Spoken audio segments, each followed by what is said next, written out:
네, 안녕하십니까. 문광입니다.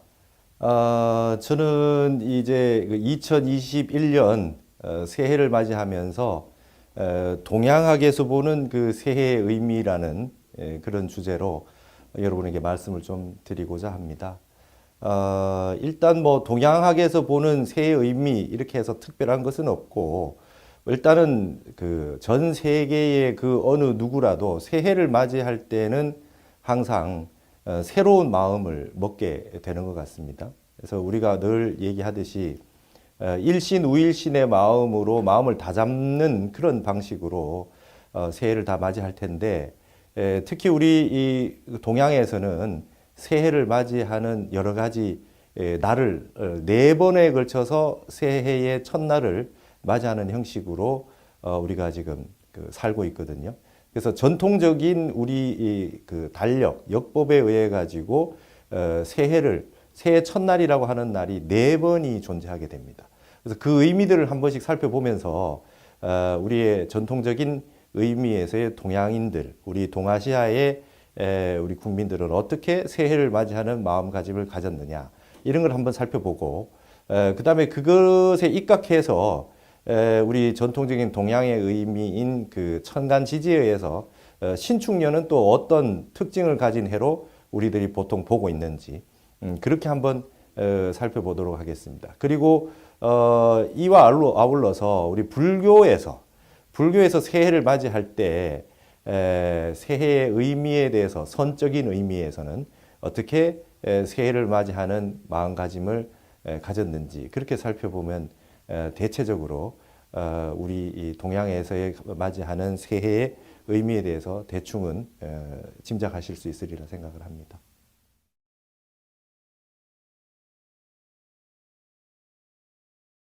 그러면 이제 먼저 동양에서는 새해 첫날을 네 번 맞이한다 이렇게 했는데요. 제가 이거는 이제 우리 절에서 많은 그 법회를 하고 기도를 하거든요. 근데 늘 새해 첫날이라는 날이 너무 많다고 그 의미에 대해서 좀 알고 싶다는 분들이 많았습니다. 그래서 제가 늘 새해 첫날이 왔다라고 하는 의미들이 조금씩 다르다. 그래서 동지가 있고 양력 설날이 있고 음력 설날이 있고 입춘이 있고 이렇게 네 번 다 새해 첫날이라고 얘기를 하는데 그 의미들을 조금 살펴보면 이해를 하실 수 있을 것이다 생각을 해서 동양학적인 의미에서의 새해 첫날을 한번 설명을 해 보려고 합니다. 12월 21일 내지 22일이 되면요 동지라고 그래가지고 전부 다 팥죽을 먹죠. 그래서 이제 나이를 한 살 더 먹는다고 이렇게 얘기를 하는데 그러면 동지 때 이때 주로 하는 것이 달력을 나눠주고 동지 법회를 하고 그 다음에 팥죽을 써가지고 집 주변에 뿌리기도 하고 벽사의 의미도 가지기도 하고 그 다음에 이때부터 새해 첫날의 기운이 시작됐다 이런 얘기를 합니다. 근데 이게 이제 어떻게 해서 그렇게 되는가 한번 잠깐 살펴보도록 하겠습니다. 이게 이제 사실은 우리가 새해 첫날이 이렇게 여러 날이 되는 거는 이유가 지구가 23.7도 기울어져 있고 이 태양과 지구와 달과의 관계에서 각도가 차이가 나기 때문에 이런 현상들이 벌어지는 겁니다. 그래서 이 동지라고 하는 거는 이 절기력인데요. 순수하게 태양과 지구와의 관계에 입각해서 만들어진 게 이 절기력입니다. 그래서 태양이 정확하게 남해기선에 이르는 때가 동지입니다. 그러면 이 현상은 어떻게 우리에게 그 의미를 가지느냐? 동지는 밤이 가장 긴 날이 동지죠. 그래서 겨울의 절정이다 해서 동지입니다. 그러면 이 날은 동지시라고 하는 그 시를 기준으로 해서 겨울이 가장 무르익은 때지만 알고 보면 반대로 동양학에서는 물극필반이라 그래요. 뭐든지 극에 도달하면 다시 반대의 형상이 일어나게 된다는 거죠. 그러니까 동지달이 가장 깊은 겨울이긴 하지만 이제 태양의 기운이 생성되는 시기입니다. 그러니까 이날부터 시작해서 이제 알고 보면 낮이 길어지기 시작하는 때가 동지가 됩니다. 그러니까 1년에는 하지와 동지로 나눌 수가 있어요. 하지부터 시작해가지고 해가 줄어들기 시작하고요. 동지에서 시작해 가지고 이제 태양의 기운이 많아지기 시작하는 겁니다. 그래서 겨울이 가장 그 극성에 도달하는 춥고 그다음에 무르익은 동지이지만 태양의 기운이 시작되기 때문에 1년으로 놓고 보면 태양의 기운이 시작되는 날이기 때문에 동지가 새해 첫날로 보는 거죠. 그럼 팥죽은 왜 써먹느냐? 팥죽은 왜 뿌리느냐? 귀신 쫓는다. 흔히 이렇게 얘기하는데 벽사의 의미다 이렇게 얘기하는데 이건 다른 것이 아닙니다. 원래 우리가 이제 귀신, 영가 뭐 이런 제사를 지낼 때 쓰는 말이 밤에 움직인다 이렇게 얘기하잖아요. 밤에 이제 만약에 움직이게 되는데 밤이 갑자기 이제 길어지던 밤이 갑자기 짧아지기 시작하면 영적인 입장, 귀의 입장, 영가의 입장에서는 활동 시간이 줄어드는 겁니다. 활동 시간이 줄어드니까 갑자기 이제 기운이 바뀌어서 놀라게 되겠죠. 그러니까 세상의 모든 존재자가 놀랐을 때 갑자기 이렇게 친한 사람도 밀치거나 갑자기 이렇게 움직임이 커지는 형태가 일어날 수 있어요. 놀랄 때 막 이렇게 이를 벌리거든요. 그래서 동지임을 알려주는 겁니다. 오늘이 가장 이제 극성이 오고 이제부터 밤이 짧아지니까 미리 아셔라 이런 의미로 알려주는 겁니다. 알려주는데 팥이라고 하는 게 팥이 그 영가들에게는 귀신들에게는 가장 신호를 줄 수 있는 영향력을 미치는 그런 식물이 되니까 팥죽을 써서 뿌려주는 것이죠. 그러니까 이제 새해에 이제 새로운 태양의 기운이 일어났다 해서 이제 동지부터 새해 첫날이라고 하는 것은 이제 이런 의미를 가지고 있는 겁니다. 겨울이 극성에 도달했고 이제부터 이제 그 태양의 기운이 시작된다. 이런 의미를 가지고 있는 것이죠. 그래서 이 동지가 지나고 나면 곧바로 이제 양력 설날이 시작이 됩니다. 동양에서 새해 첫날이 4번이라고 해도 일본 같은 경우는 이제 음력을 쓰지 않죠. 양력만 지내고 있는 것이죠. 근데 이제 여기서 우리가 양력이라고 하지만 이게 정확하게 말하면 태양의 그 기운만 가지고 만든 달력은 아닙니다. 이건 정확히 얘기하면 태양태음력입니다. 달과 태양의 관계를 서로 움직임을 고려해서 이제 만든 역법이거든요. 그래서 이거를 그레고리력이라 그러죠. 이거는 이제 가만히 보면 음력으로는 달로는 말이죠. 1년이 354일 정도 됩니다.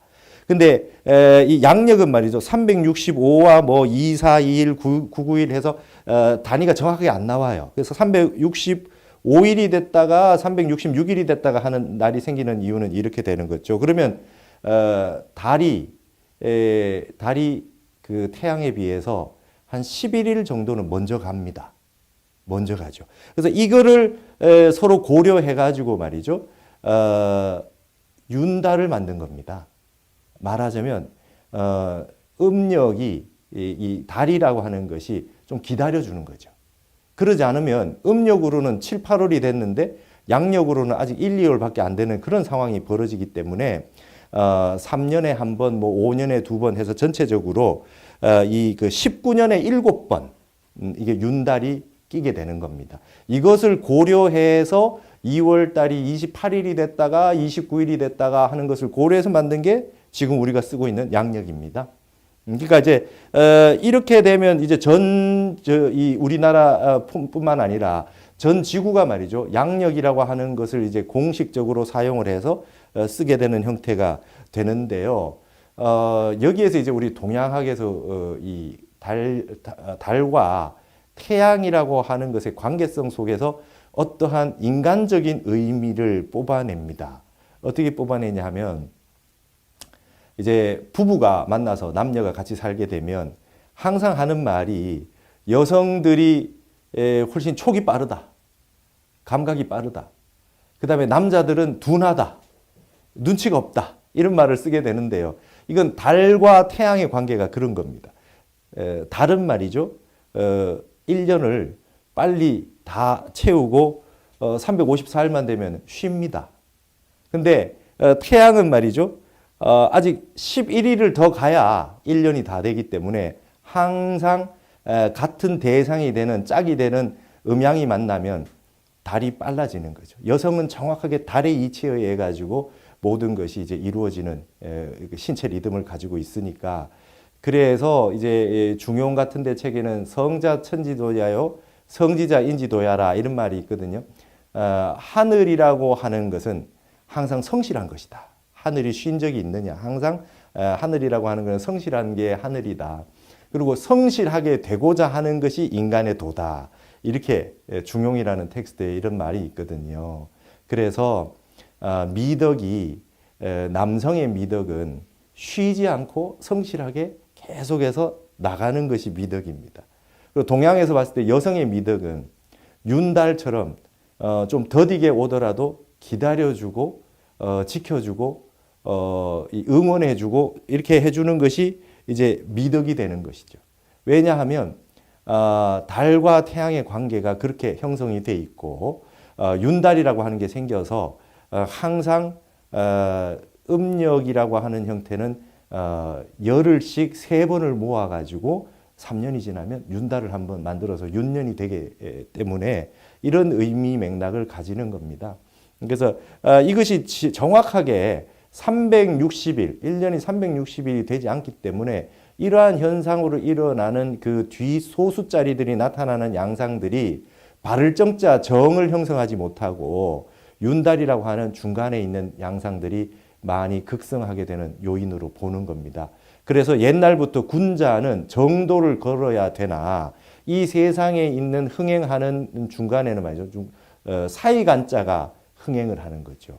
중간에 있는 간색, 색깔도 정색보단 간색이 유행을 하고 이 세상의 그 중간에 있는 그 틈새 시작을 공략해가지고 잘 먹고 잘 사는 사람이 굉장히 많이 생기게 된 것이 바로 이러한 이유다.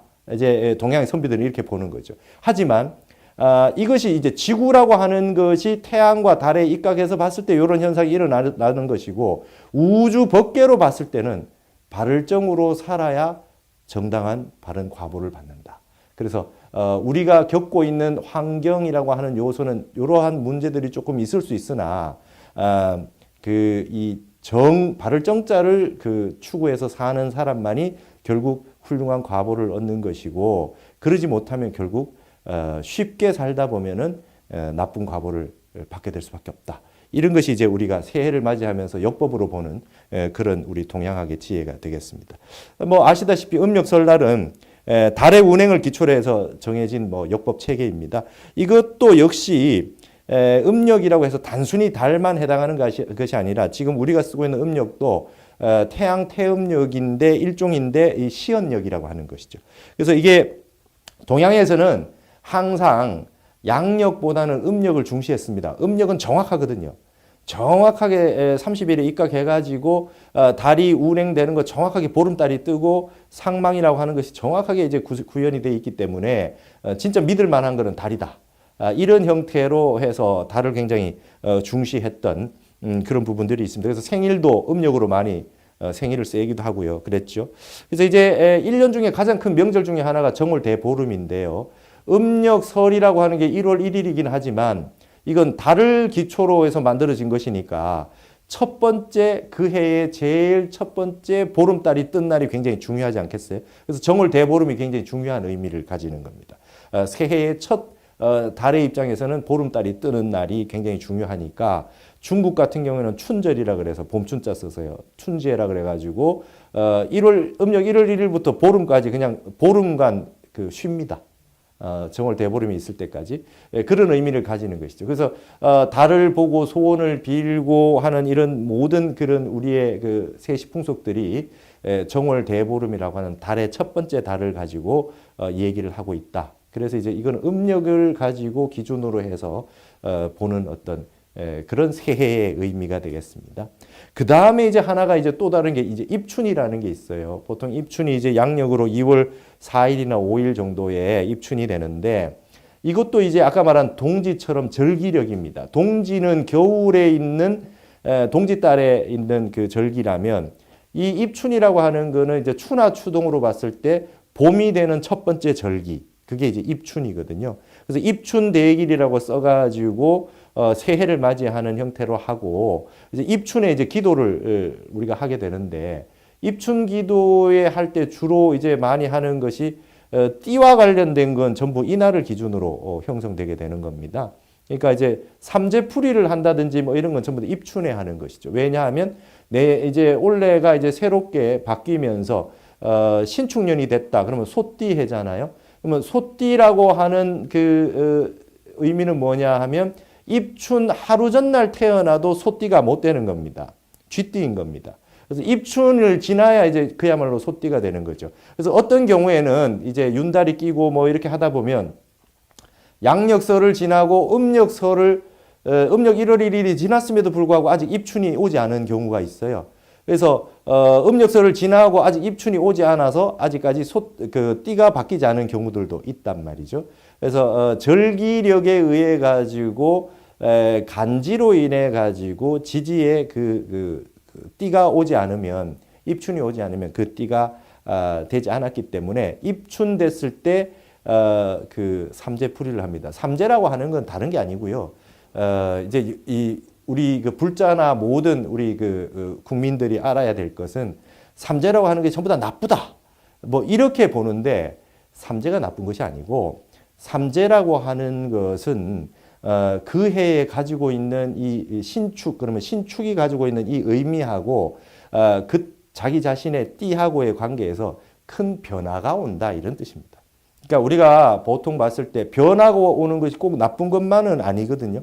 하지만 보통 보면 살던 집에 사는 게 좋고 살던 직장에 그냥 그대로 지내는 것이 좋고 큰 변동이 없고 그런 것을 이제 좋다고 보기 때문에 변동이 오는 것에 대해 가지고 대비를 해야 되니까 마음도 바쁘고 뭐 일거리도 많아지고 변동수가 많아지고 이래서 이제 그걸 이제 삼재라고 하는 형태로 설명을 하는 것인데 그런 부분에 있어 가지고 너무 마음을 요동할 필요 없고 그냥 이런 식으로 우리가 잘 알게 되면 겁먹지 않게 되는 거죠. 그러니까 예를 들면 이런 겁니다. 뭐 삼재라고 하는 게 다른 것이 아니라 예를 들어서 4살 터울로 띠가 이제 합이 들었다. 뭐 이런 얘기를 하는데 이걸 그 무속적인 형태나 다른 쪽으로 미신같이 그렇게 생각하지 말고 아주 이거는 동양학에서 봤을 때는 어떤 그 심플한 어떤 그 과학적인 동양의 과학이라고 보시면 됩니다. 인오술이 삼합이다. 뭐 이런 얘기를 하면 인이라고 하는 건 호랑이 띠고 범 띠고 오라고 하는 건 말 띠고 그다음에 술이라고 하는 건 개 띠고 이렇거든요. 근데 이제 전부 4살 차이가 돼서 이제 합이 돼 있다. 이런 얘기를 하죠. 뭐 신자진이나 사유축이나 전부 이렇게 다 구성되어 있는데 이게 다른 게 아니라 이 지구 환경의 문제를 본 겁니다. 인오술 그러면 오는 오화라고 하는 것이 정오에 태양의 기운이 낮 12시에 가장 왕성하잖아요. 근데 그게 이미 태양의 기운은 인시에 시작된다는 거예요. 새벽 3시에서 5시 사이에 인시에 이미 태양의 기운은 시작이 됩니다. 그러니까 가장 어두운 시기에 이미 태양의 기운은 시작이 돼서 술시에 이제 태양의 기운이 사그러진다는 거죠. 술시 같으면 저녁 7시에서 9시 사이 되겠죠. 그렇게 해서 인오술이라고 하는 것이 서로 그 연관을 짓고 이어진다는 겁니다.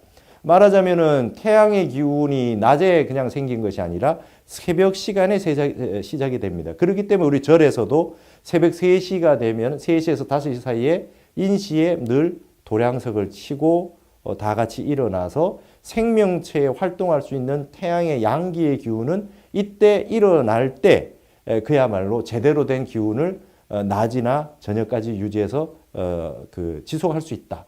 이렇게 이제 보는 것이죠. 이런 식으로 보는 것이 이 간지를 통해서 보는 우리 동양의 지혜거든요. 이제 이런 거를 기준으로 해서 우리 동양인들은 늘 이 합과 충이라든지 어떤 변화의 양상이라든지 순조롭게 진행이 되는지 아니면은 어떤 장애가 조금 생기는지 뭐 이런 부분들을 이제 보았던 겁니다. 근데 이제 한 가지 아셔야 될 것은 우리 동양에 있는 모든 이런 뭐 십간 십이지를 비롯해서 음양오행이라 이런 모든 거는 실체가 있는 것으로서의 어떤 그러한 형태가 아닙니다. 그러니까 서양 음악과 동양 음악이 다른 것은 서양에서는 수리적으로 분할을 정확하게 해서 뒷 단자리가 정확히 맞지 않는 걸 억지로 맞춰 놓습니다. 피아노 같은 게 음계가 쭉 있으면 12음계에 입각해가지고 그걸 하나하나 이렇게 낱낱이 나눠 놓고 분할시켜 놨죠. 그러니까 과학적으로 분할시켜 놨지만 실제로 어거지로 맞춰놓은 것에 불과한 겁니다. 그러니까 동양의 양태라고 하는 오행은 금목수화토라 같은 이런 것은 금의 기운, 뭐 불의 기운 이렇게 딱 정해져 가지고 완전히 딱딱 떨어져 있는 것이 아니라 이 5가지가 유기체적으로 있는데 성향이 어느 정도 양태를 드러낼 뿐이지 실체가 있는 것은 아니라는 것이죠. 그러니까 동양을 대표하는 현악기 같은 게 검은고 같은 거 보시면 여기를 누르면 어떤 음이 나고 여기를 누르면 어떤 음이 나고 이런 것이 아니라 조율을 합니다. 조율을 해서 웅 울리는 파동과 진동 속에서 그 음을 찾아가는 겁니다. 서로 관계성 속에서 그 어떤 양상이나 성격을 찾아가는 거죠. 오행도 그와 같은 것이죠. 이제 그와 같은 양상들이 이제 펼쳐지는 과정에서 중간과 중간 사이를 이어주는 과도기적인 중간 단계들이 있을 겁니다. 그걸 담당하는 게 토입니다.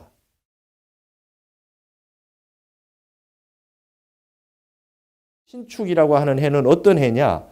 축이라고 하는 게 토입니다. 토. 축토죠. 그래서 해자축이니까 겨울로 가는 것의 축이 이제 봄을 맞이하기 시작하는 중간 과정으로서의 토가 있는 해가 되는 게 이제 신축년이겠죠. 그러면 토라고 하는 건 뭐냐면 음력에도 1월, 2월이 지나면 임묘진, 진월이 또 토고요. 임묘진, 사오미, 미월이 또 토가 되겠고 신유술, 술월이 토가 되겠고 그 해자축 토가 되겠죠. 축이 토가 됩니다. 그러니까 중간 과정에 있는 것이고 그동안 있었던 것이 이제 뭔가 완성을 갖고 다음 해로 넘어가는 중간 과도기적인 어떤 그런 의미를 가지는 것이 되겠다. 이제 동양에서는 이런 간지법을 쓰기 때문에 이런 양상들 속에서 상호 관계성 속에서 한 해를 보는 것입니다. 그러니까 신축이라고 하면 신은 이제 그 금기운, 축은 토의 기운입니다. 그러니까 왕성하게 토생금이라고 하는 형태가 이루어진다. 이렇게 보는 거죠. 그러면 이제 우리 동양의 선비 같은 경우는 예전에 한자 아는 사람들은 이거 모르는 사람이 없었습니다. 요즘 이런 거를 뭐 딴 데 가서 물어보고 이렇게 하지만 그런 것이 아니라 그냥 상식적으로 우리 동양의 식자인 글자 좀 아는 사람이라면 이건 누구나 다 공부해서 아는 기본적으로 아는 것이죠. 그렇다면 내년에 올해 이제 신축년은 어떻겠습니까? 해자축, 기해년, 경자년, 2019년, 2020년에 있었던 일이 2021년에는 마무리되는 일이 많겠다. 이렇게 이제 그냥 기본적으로 아는 거죠. 경자년에 2020년에 있었던 일이 마무리가 잘 안 되고 흘러가는 물처럼 쭉 흘러가는 일이 신축년 되면 이 지구상에 있는 모든 기운들이 뭔가 끝을 한번 맺어보자. 이런 기운들이 많이 있다고 보는 것이 우리 동양인의 보는 관점이었던 것입니다. 그래서 어떤 것이 이제 완성이 되고 나야 그 다음 단계로 넘어가니까 마무리를 좀 짓고 싶어 하는 그런 양상들이 굉장히 많을 거다. 그러면 2019년부터 20년 이렇게 뭔가 각자가 뭔가 해오셨던 일이 있다면 그거를 올해는 좀 꼭 마무리를 좀 지어야 되겠다. 이런 분들은 좀 올해 안에 마무리를 짓는 그런 결실을 좀 맺어보는 것이 좋겠다는 것이죠. 그래서 이제 해자축의 마무리이기도 하고 사유축의 마무리이기도 합니다. 그러니까 쇠의 기운은 아까 말씀드렸듯이 유씨라고 하는 저녁 5시에서 7시 사이에 쇠의 기운이 가장 왕성해지는 시기는 사유축 했으니까 사시에 우리가 사시에 절에서 예불 하는 시간 그 오전의 시간에 쇠의 기운은 이미 만들어진 겁니다. 태양이 막 일어나려고 할 때 이미 쇠의 기운은 마련되고 있다는 것이죠. 그래서 그것이 마무리되는 시간이 축시입니다. 그래서 새벽 1시부터 3시까지 쇠의 기운은 넘어가게 되어 있다. 이런 거죠. 그러면 이제 사유축이라고 하는 것도 축이라고 하는 간지를 만나면 마무리가 되겠죠. 사유축 같으면은 2013년부터 해서 2017년까지 온 일이 2021년에 또 마무리되는 것들이 롱텀으로, 긴 텀으로 한번 마무리되는 일들이 또 있을 수가 있겠다.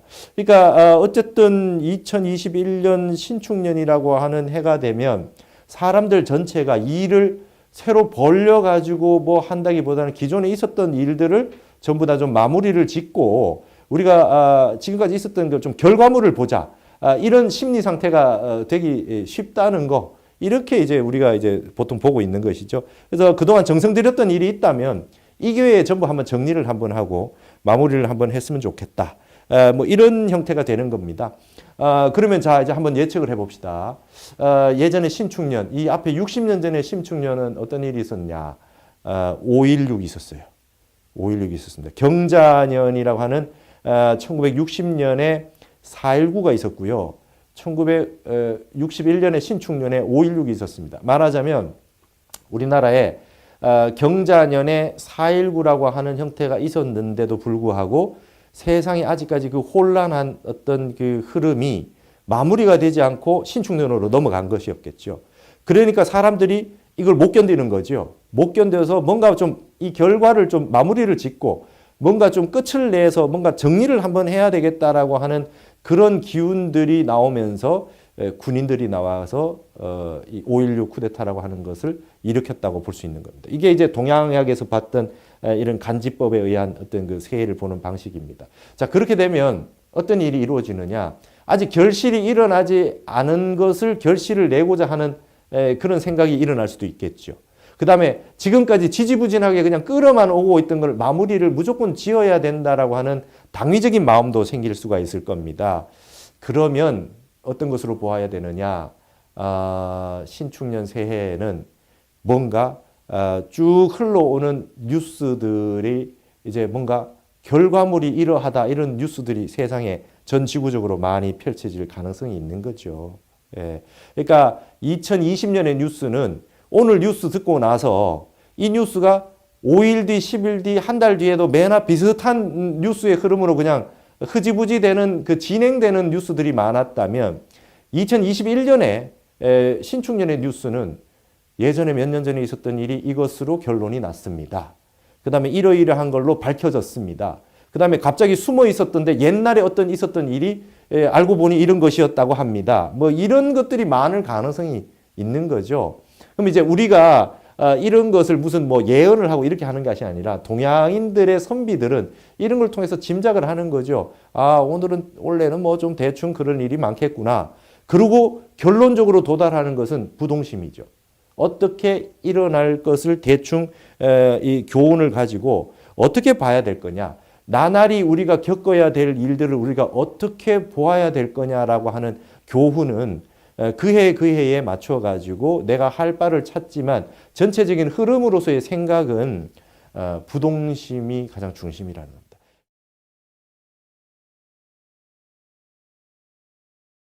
새해를 맞이할 때는 내가 이 올해에 어떤 목표를 가지고 어떻게 살아야 되겠다라고 하는 다짐도 함과 동시에 올해의 어떤 현상은 지금쯤이면 어느 정도의 기운으로 형성되어 있다. 신축이니까 토와 금의 기운으로 형성되어 있고 뭔가 토생금으로서 뭐 만들어내서 결론을 내려고 하고 지금까지 있었던 모든 양상들에 대해서 결과물들을 볼 수밖에 없는 시기가 됐구나. 이런 거를 인지를 하고 그러면 어떻게 하면 되겠습니까? 올해는 그 전 세계적으로 굉장히 다이나믹한 뉴스들이 많이 있겠구나. 어떻게 보면 뉴스만 보고 SNS, 인터넷, 뉴스 뭐 이런 것들만 보고 있다 보면 정신이 없겠구나. 정신이 없겠구나. 이런 걸 우리가 이제 예측할 수 있는 거죠. 그러면서 이제 마음을 먹는 겁니다. 올해는 이제 내 할 일을 열심히 해야 되겠구나. 바깥에 너무 끄달리지 말고 내 할 일을 열심히 해야 되고 결국은 부동심의 마음으로 이렇게 어떻게 세상을 해나갈 거냐는 자기 다짐을 하게 되는 것입니다. 그래서 내년이 이제 이민년이 오기 전에 신축년에 뭔가 마무리가 된다고 하니 우린 발언을 좀 해봅시다. 코로나는 올해 좀 끝이 나자. 제발 좀 올해 코로나는 좀 끝을 맺고 이것이 이제 그 시작된 지가 이제 한 1, 2년 정도 됐으니까 이 마무리를 신축년에 좀 했으면 좋겠다. 이런 우리는 발언을 한번 하고 기대를 한번 해봄직하지요. 그리고 뭔가 지금 세상에서 아직까지 완성되지 못했던 그런 많은 일들, 그런 것들이 좀 좋게 올해 안으로 전부 다 마무리를 좀 지어졌으면 좋겠다. 이런 그 기대를 좀 한번 해보셨으면 좋겠고, 각자가 이제 새해를 맞이하는 그런 이제 그 다짐들을 하면서 그동안 좀 해왔던 일들, 길게는 2013년부터 2017년을 거쳐서 올해 넘어왔던 일들을 한번 되새겨 보시면서 그동안 내가 이런 일을 쭉 해왔는데 올해는 거기에 대해서 좀 마무리를 지어봐야 되겠다. 단기적으로는 2, 3년에 있는 일을 올해는 조금 마무리를 지어봤으면 좋겠다. 뭐 이렇게 이제 생각하는 것입니다. 흔히 뭐 토정 비결이니 신년이 되면 신수를 보느니 뭐 이런 내용들은 사실상 전부 이와 같은 패턴으로 보는 겁니다. 어디서 특별하게 툭 튀어나와서 나오는 것이 아니라 동양의 음양, 오행과 십간, 십이지의 입각에서 이런 식으로 서로 상대적인 기운들을 가지고서 봐왔던 우리 수천 년 내려오는 동양의 패턴은 이런 것이다. 여기에서 이제 우리 불교적인 것을 덧붙여서 본다 그러면 결국은 어떤 해가 오더라도 말이죠. 마냥 좋은 해만 있느냐, 마냥 힘든 해만 있느냐, 절대 그런 것은 없다는 겁니다. 그리고 각자가 느끼는 거에 따라서 다 다르다는 겁니다. 본인의 음양오행이 또 따로 다 있고 기질지성이 따로 다 있으니 그해마다 그 사람들마다 맞이하는 어떤 그 해에 따른 좋고 나쁨이 또 다 나눠져 있기 마련이죠. 근데 그런 걸 따지자면 한량이 없는 것이고 불교에서는 여기에서 가장 좋은 것을 제시해 주는 것이 무심과 부동심을 가져야 된다는 것이고 날마다 좋은 날이다. 날마다 좋은 날이다 하는 이 일일시호일이라고 하는 이런 그 얘기들을 지혜로서 간직하는 겁니다. 이게 역학에서 보면 말이죠. 주역에서 하는 말이 이 역이라고 하는 건 바뀔 역입니다. 그래서 주역이라고 하는 책을 역경이라는 책을 영어로 Book of Change라 그래요. 변화의 책이다. 불교로 보면 재행이 무상하다. 항상됨이 없다. 늘 세상은 변하는 것이다. 그래서 주역이라고 하는 뜻은 변혁한다. 늘 변하고 있다라고 하는 겁니다. 변하고 있다는 그 사실은 불역입니다. 바뀌지 않습니다. 우리에게 있어서 모든 세상은 말이죠. 하루하루 1초 1초가 끊임없이 변화한다라고 하는 것. 그 변한다라고 하는 사실만은 불변한다라고 하는 것. 이게 이제 우리가 역에서 보는 겁니다. 그리고 간이라 그럽니다. 역은 그 시우리자로 쓰니까요. 이러한 그 세상의 진리는 심플한 거다. 세상의 모든 것은 변한다. 그 변한다는 사실은 변하지 않는다. 그러한 사실은 굉장히 간단한 거다. 이게 이제 역을 보는 방식이죠. 그럼 이 변하는 것 속에서 늘 변하는 것 속에서 변하지 않아야 될 것이 있습니다. 그것은 뭐냐면 우리의 변치 않는 부동심이요 무심입니다. 그래서 이 운문선사가 안거철이 마치고 해제철이 됐을 때 해제 법문으로 대중들이 이렇게 보고 말이죠. 한마디 법문을 내립니다. 15일 전 일은 내가 여러분에게 묻지 않겠다. 그러면 오늘 해제하고 나서 앞으로 15일의 뒤에 대해서 15일 뒷일에 대해서 여러분 한마디씩 일러보라 이렇게 질문을 했다는 거예요. 그때 대중이 아무도 말이 없어요. 어떻게 봤느냐. 한철 공부 열심히 했는데 15일 뒤에 있는 일에 대해서 니네들이 한마디 해보라. 그러니까 마치 숙명통처럼 뭐 이렇게 알아가지고 있을 일들을 이렇게 한마디씩 해야 될 것처럼 그렇게 생각을 할 수도 있지 않습니까? 그래서 아무도 대답을 못했다는 거예요. 15일 뒷일에 대해서 한마디 일러보라 하니까. 근데 하시는 말씀이 일일시호일이라 날마다 좋은 날이니라 이랬다는 거예요. 그러니까 이제 앞에 우리가 이제 1년을 그 첫날이 4번이 있고 그다음에 신축년은 이러한 해고 이런 얘기를 시컷 해도 말이죠. 우리가 최고의 지혜를 갖춘 우리 불법 그다음에 선사 이게 우리 선의 세계에서는 말이죠. 날마다 좋은 날이다. 이런 말을 하고 있는 것이죠. 이것이 이제 그 어떤 역법이나 그 다음에 그 역학이나 그 다음에 세간법에 있는 모든 이런 다양한 이 지식이나 이런 걸 총동원해도 이러한 불교의 지혜를 당해낼 수 없다는 겁니다. 그건 무슨 말이냐. 날마다 좋은 날이라고 하는 것이 날마다 매일매일 좋은 일이 있어가지고 막 그냥 즐거운 일만 있는 것이 날마다 좋은 날이 아니고 선악 시비가 끊어졌기 때문에 날마다 좋은 날이라는 거죠. 좋고 나쁜 게 없어서 날마다 좋은 거라는 겁니다. 평상심이 도라고 하는 거는 평상심이라고 하는 것이 그냥 우리가 좋고 싫고 옳고 그르고 막 희로애락이 범람하는 그런 번뇌가 막 치성하는 그 평상심이 아니고 생각이 끊어져서 좋고 싫고가 끊어진 마음이 평상심이라는 것이고요. 날마다 좋은 날이라고 하는 말은 좋은 날이 있건 나쁜 날이 있건 다 모든 날들이 다 좋은 날일 뿐이다. 왜냐? 근본적으로 보면 좋고 나쁠 게 없으니까. 불사선이요 불사악이다. 육조스님 말씀대로 선도 생각하지 말고 악도 생각하지 마라 라는 말씀처럼 결국 알고 보면 좋은 게 좋은 게 아니고 나쁜 게 나쁜 게 아니다. 그래서 세상에 모든 나쁜 거는 알고 보면 좋은 거라는 겁니다. 그것이 좋은 일의 시작이 되고 나쁜 일의 궁극에 가서는 다시 더 나쁠 일이 없기 때문에 다시 좋은 일이 시작되는 겁니다. 겨울의 궁극에서 가장 추울 때 이제 태양이 시작된다. 새해가 시작된다는 동지가 있듯이 동양학은 늘 이 지혜의 세계는 이와 같이 보는 것이다. 이래서 이런 형태로 우리가 보는 것입니다.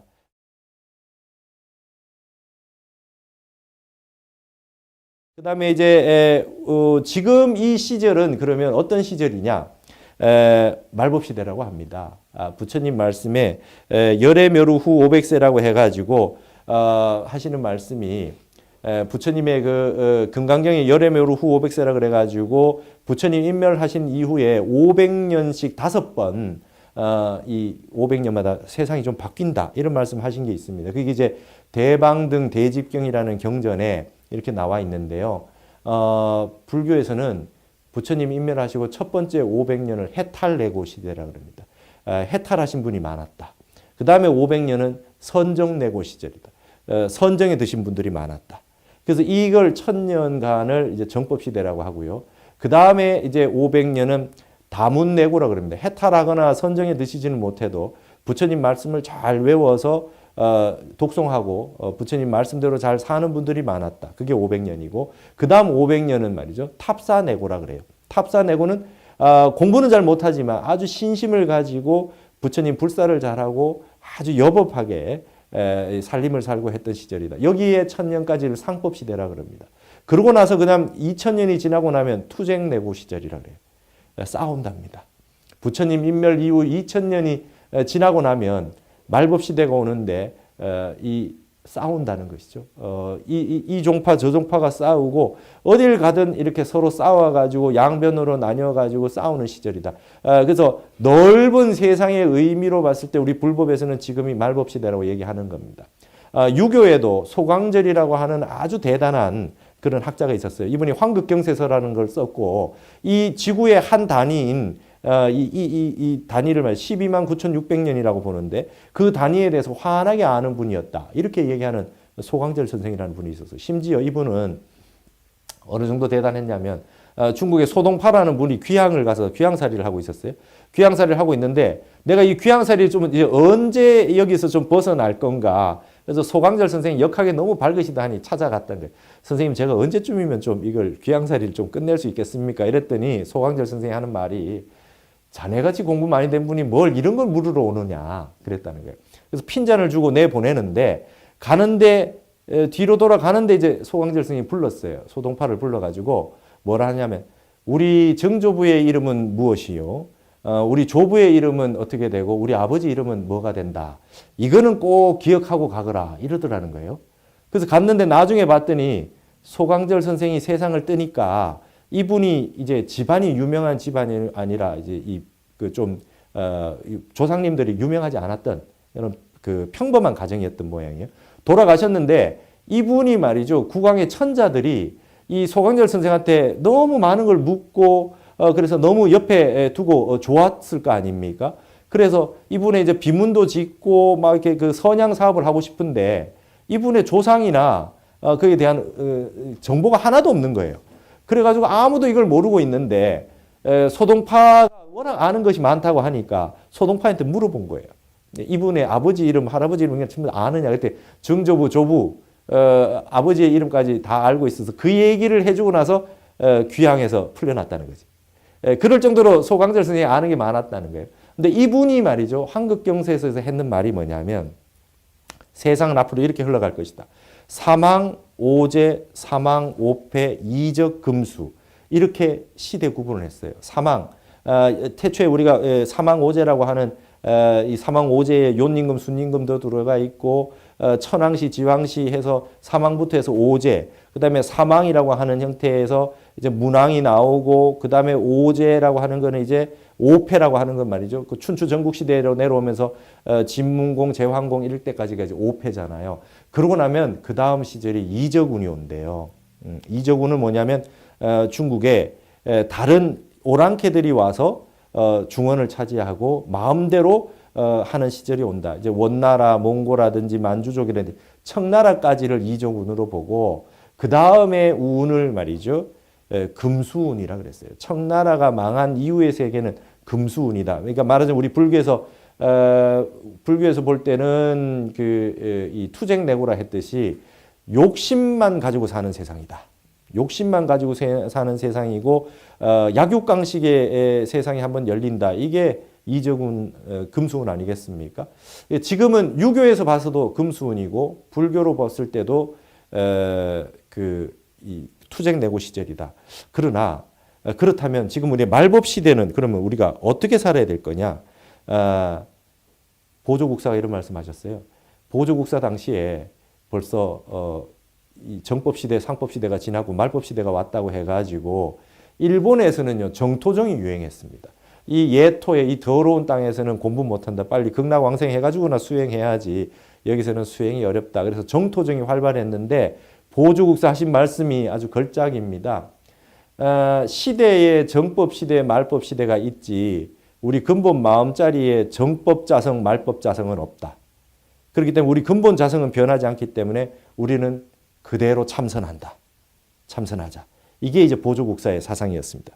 그래서 새해에 맞이하는 우리의 가장 큰 얘기는 역시 우리 불법에서 얘기하는 하나의 진리밖에 없다. 이 세상은 모든 게 하나의 진리밖에 없다. 유교에서는 정일집중이라 그러고 하나를 정밀하게 해서 중을 잡는다. 윤집걸중이다. 중을 잡는다라고 하는 거. 그 다음에 도교에서는 득일만사필이라. 하나를 얻으면 만사가 다 이루어진다. 근본 진리의 세계라고 하는 건 하나다. 우리 불교에서는 만법귀일이다. 결국 만법은 하나로 귀결된다. 근데 그 하나가 뭐냐? 우리 유불선 3교 전체의 핵심은 말이죠. 일심이다. 마음 하나에 달려있다. 이렇게 보는 겁니다. 시간은 말이죠. 의상조사 법성계에 있듯이 구세 십세 호상적이라 그래요.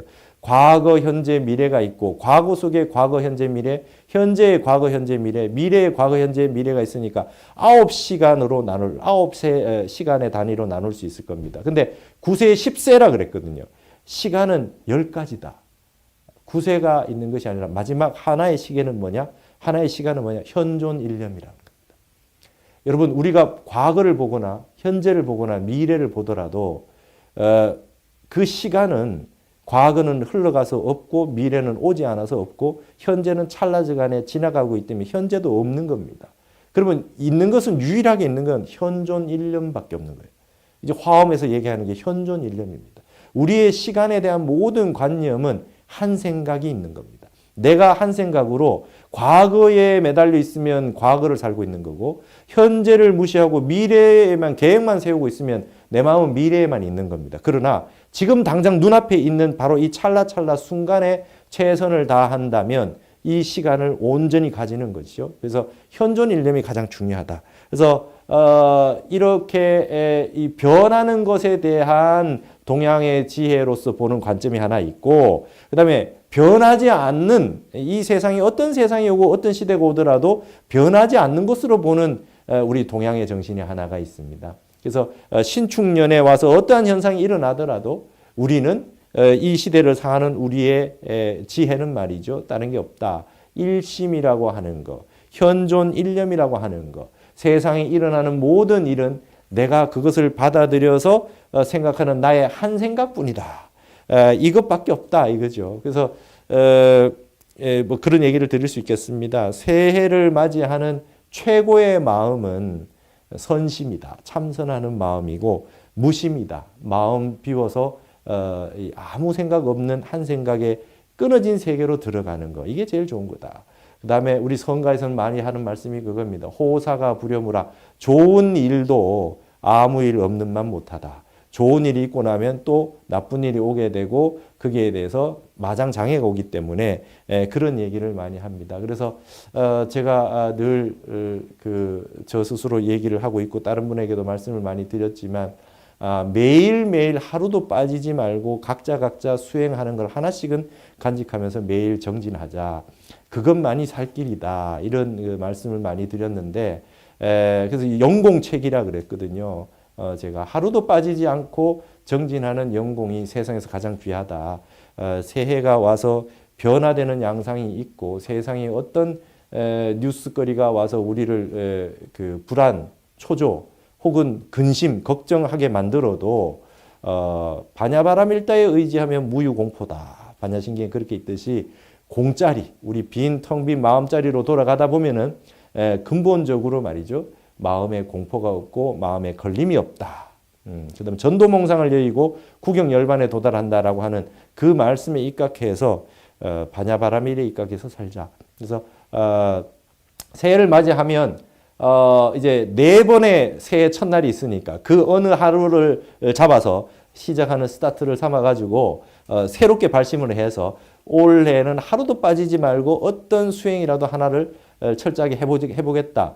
이거를 다짐하는 것이 가장 좋은 새해를 맞이하는 우리 그 자세가 아니겠느냐 이렇게 생각을 해봅니다.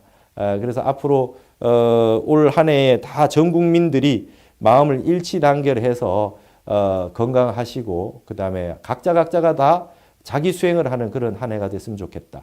집에 각자 1인 1좌복은 놓고 절도 하시고 참선도 하시고 그런 한 해가 좀 되었으면 좋겠다. 그런 생각을 하면서 이 동양학에서 보는 새해의 의미에 대해서 저 나름대로 몇 가지 말씀을 드려봤습니다. 이상으로 마치겠습니다. 감사합니다.